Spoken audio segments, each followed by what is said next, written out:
Yeah, so it's February. And we all know that in December you said, yo, next year I'm really gonna start preparing for that PT exam. January came, you felt like, yo, it's the beginning of the year. I'm gonna relax, I'm gonna take a little bit easy, and then I'll get started in February. But it's that time, right? So I'm gonna share with you what I've noticed. For people taking the exam for the first time, new PT test takers oftentimes fail these same reasons. And of course, it would be due to the level at times, right? If your level is not up to where you need to be, obviously you won't pass. But there are many other factors to why people don't pass, even native English speakers. And yes, native English speakers need to take this exam as well. If you want to immigrate to Australia, you still need to take this exam, right? So I'm going to share those things with you. Y'all ready? Let's get into it. First one, I'm going to lead off because this is probably the most common thing that I hear. I'm just taking the exam for experience. I want to see how the exam is, right? Have you said that yourself before, or are you planning on doing that? Now, this exam is not like an exam that you would take in school. The scores here are all connected, right? So if you're not sure on what affects what, how do you really know how you did on the exam anyways? If you're just taking it for experience, you wouldn't really know. So for example, oftentimes you have low reading, low listening, and then you'll think, oh my goodness, I gotta improve my reading and listening. But in reality, it was probably your speaking. And in reality to that, you didn't get a good score on your speaking. It's probably because you didn't know the technique. And if you really had all that money to just throw away or just to experiment with the PTE, come on now, donate that money, give it to a charity, and then spend some time on yourself and pass this exam with the best chance possible. Now, the next thing is when people take this exam and they try to make it a perfect exam. What does that mean? Well, when they take this exam, they want to make sure they answer every single question perfectly. They want to make sure they get the correct answer on every single question. What's the point of that? There's no point to that. You know why? Because these questions are not weighed equally, meaning they don't get the same amount of points. So in reality, that might actually hurt you more than anything else. And I've already talked about that. There are mainly like 4 tasks that you really want to focus on. And all the other ones, it depends. It depends on what score you're aiming for.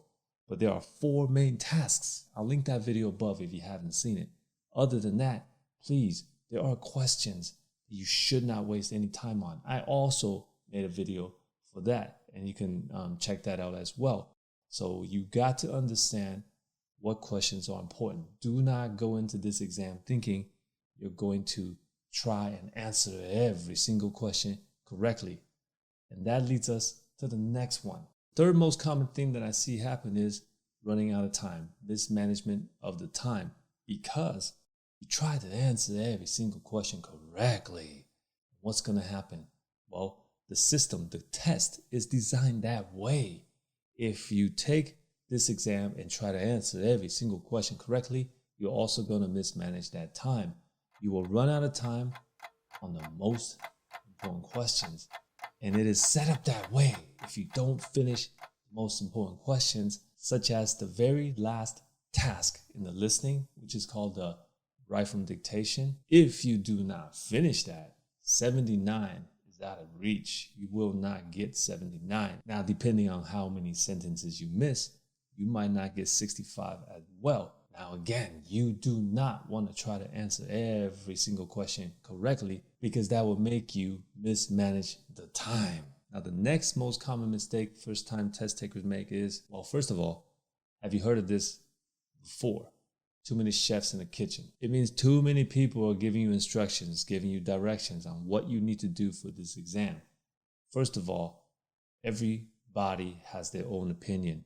This test is a strange test, just for the lack of better words, all right?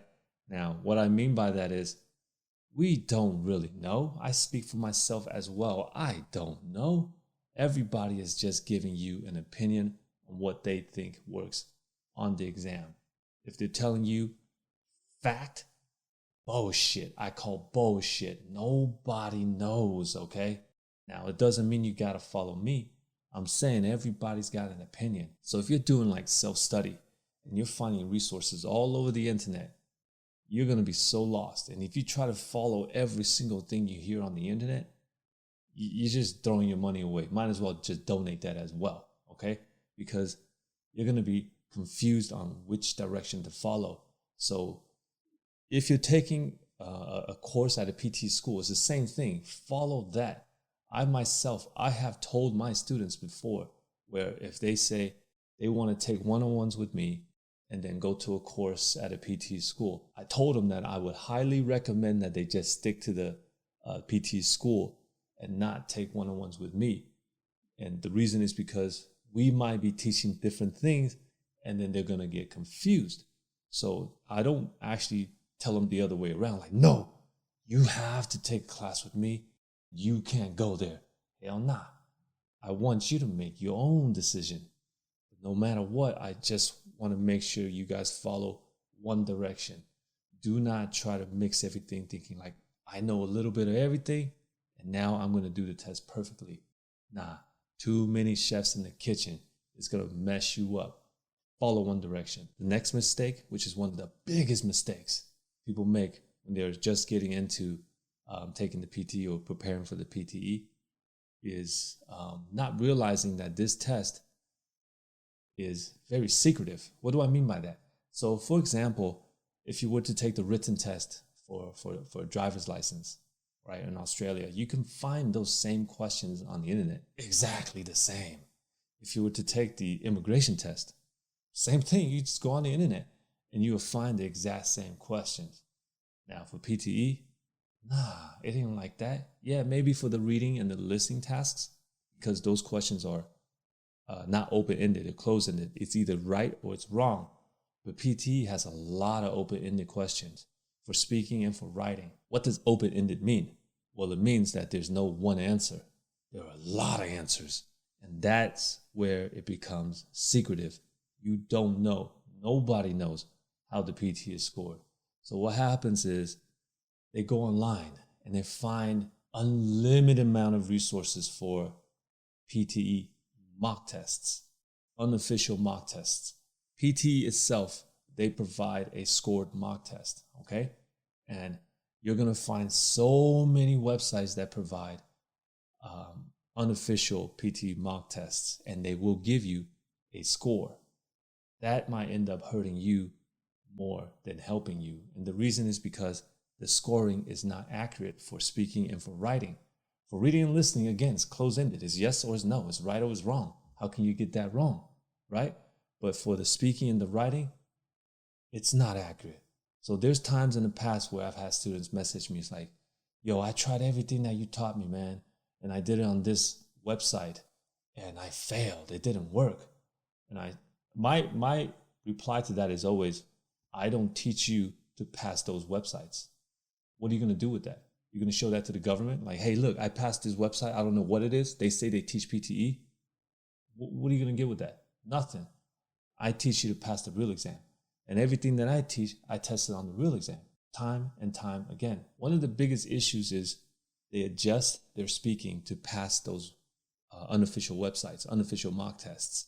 So because they want to make themselves feel good, they want to get a high score on that. And so they adjust their speaking in order to get a high score there. But that's not what the PTE wants. So if you adjust it to get a high score there, you might not get a high score on the real exam. And that's happened time and time again. I think the most recent one was when the guy told me that, I think he got something in the 60s for speaking. And I said, well, that's not an official test. If you want to take an official mock test, go take the official mock test, pay for it. And he did that. He got 90 in speaking. And I actually have a chat with the history of that, saying we were laughing about it, like, well, that was even close then. So don't trust the scores thinking that you're going to get the same score on the real exam.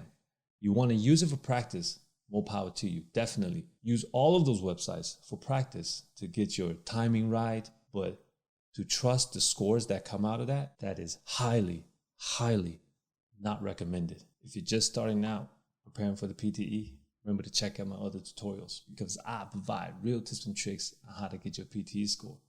Remember to give it that like and hit that subscribe button. I'll see you guys on the next one. Peace.